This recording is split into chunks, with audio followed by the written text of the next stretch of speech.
Any way you want to go, that's fine by me. Hi, everybody. My name is Richard, and I'm live at 6:45 for Not Technically Perfect. Um, and let me ask you a question here. Um, I'm sure it's happened to all of us.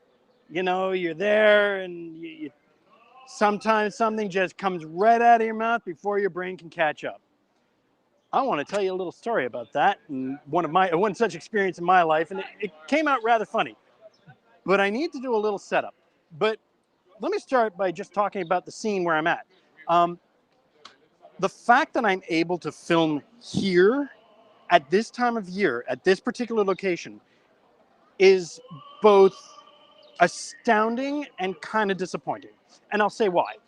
Um, Back here, we have Place des Arts, or the big place, like all the biggest concerts happen here. And here is the Montreal Museum of Contemporary Art.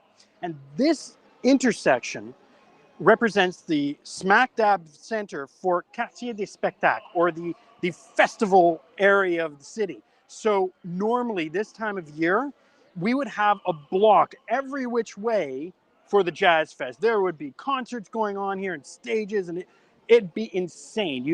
There is no way I would be able to fit here and do this. And this is the calmest I have ever seen St. Catherine Street during the summer. It's absolutely gobsmacking. I'm floored. This is January. This is normally January traffic for this area of St. Catherine Street. But that aside, back to the story. So about these things that kind of come out of our mouth before our brain has a chance to catch up. Yeah, a little story from my end, and I promise it does relate. All right. So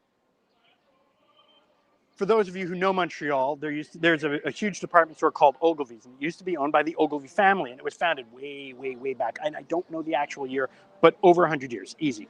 And even the bag used to have the family tartan, right? Like this is serious, serious Scottish history. And every single day at noon, they had the bagpiper who would start on the street corner and go into the department store, and he would go up all the floors, and he would play the bagpipe all the way up to the 6th floor, and where he would go into the office and change into his civvies, and then he'd leave. So, part two. When I was young, my mom worked, and that's okay. Awesome, and I'm really like, she did some amazing stuff. So I had a nanny. Yes, a nanny. And the strangest part of this is, as I learned to speak English, I learned to speak English with a really, really thick Glaswegian accent and fast like an auctioneer. My grandfather always used to say, you should go in, you should become an auctioneer. So I spoke very fast, and I spoke with a huge, thick Scottish accent, specifically Glasgow. And I can get it back whenever I want, but anyhow, that relates to the story. So here I am on the corner of St. Catherine and de la Montagne, and I have an appointment. Somebody is there to get training from me. So I'm waiting for my appointment, and this woman stands right near me, like right next to me, like I could touch her. And the bagpiper starts to play. And she perks up like somebody just poked her in the back. And she was like, "What is that ungodly racket?" And before my brain can catch me, out of my mouth comes, "That, madam, is the music of my people." I spent the next 3 seconds watching the blood drain from her face. She turns around. She was like, I'm sorry, I didn't know. I was like, nor could you. I said, but here's a funny fact. The bagpipe was not meant for enjoyment. It was meant to scare the opposing army. And she turns to me and goes, "I don't know if you're kidding or not." I said, "Absolutely not. You imagine you're a Roman soldier and you've just spent the worst night of your life in a bog along with your mates. Horrible, horrible night. You're half sunk in the tents. You can barely get them up. You know, half the people have lost their sandals in the mud. And there you are.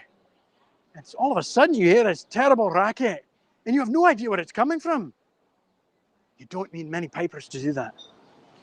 And all of a sudden you go out to find out what this terrible thing is, because it sounds like a monster. And along the edge, the crest, is all manner of half-naked men in naught but woad. Woad being the tattoos, or the symbols they used to trap spirits, and the symbols that they would paint on themselves. And they'd have all manner of pointy objects. and they're all directed at you and your mates. It was meant to scare the opposing army. Now, don't get me wrong, we can do some fabulous things with bagpipes now, but it was a fantastic deterrent. So, and it's starting to rain, so I've got to pull this up. But anyhow, all of that to say, not what we expect. It was a terrifying thing. And you know what? I think, and correct me, by the way, in the comments if I'm wrong. Oh, yeah, correct me in the comments if I'm wrong, but I think that's how a lot of people feel about technology, no? You look at it and you go, no. No, I don't want to know from that. It's terrifying. I know some people feel that way. I get it. I don't feel that way, but that's my specialty. So what I want to tell you today, to reassure you, is Albert Einstein said this wonderful, wonderful thing. He said, everybody's a genius, but if you judge a fish by its ability to climb trees, it will live its life believing it's stupid. We're all good at something. And I don't expect everybody to be good at technology. Quite the opposite. I am. That's my specialty. You have your specialty. I'd love to learn from you. But I'd also like you to learn from me. So that's why I'm doing this. That's why I'm here to kind of show you this stuff. But anytime you see a piece of technology and you're fearful of it, you know, it may not be as big or terrible a thing as you think. It may just be a lot of hot air, just like the bagpipes. So I'm gonna keep it real short. Thanks for tuning in, guys. I really and I actually was able to tune the accent back. But I actually had to learn this accent. It took me years, I'm not kidding, years to learn this and to slow down. But anyhow, guys, if you missed the beginning of this, by all means, rewatch it. I hope you guys enjoy it. And you know what?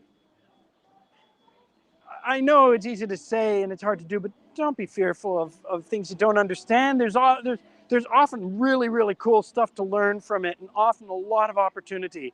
And there was a quote, and I'm sorry, I don't remember who. I'll have to look it up and tell you next time or tomorrow. But a lot of people don't like opportunity because it shows up in overalls and looks like work. But I leave you with that. Guys, thanks for tuning in. Hope you enjoyed. And I will see you tomorrow at 6:45 for another little pearl of wisdom and hopefully and a fun little story. And I really just want to share some fun stuff with you and you know, get to know you guys better as you get to know me. Thanks very much. See you guys tomorrow.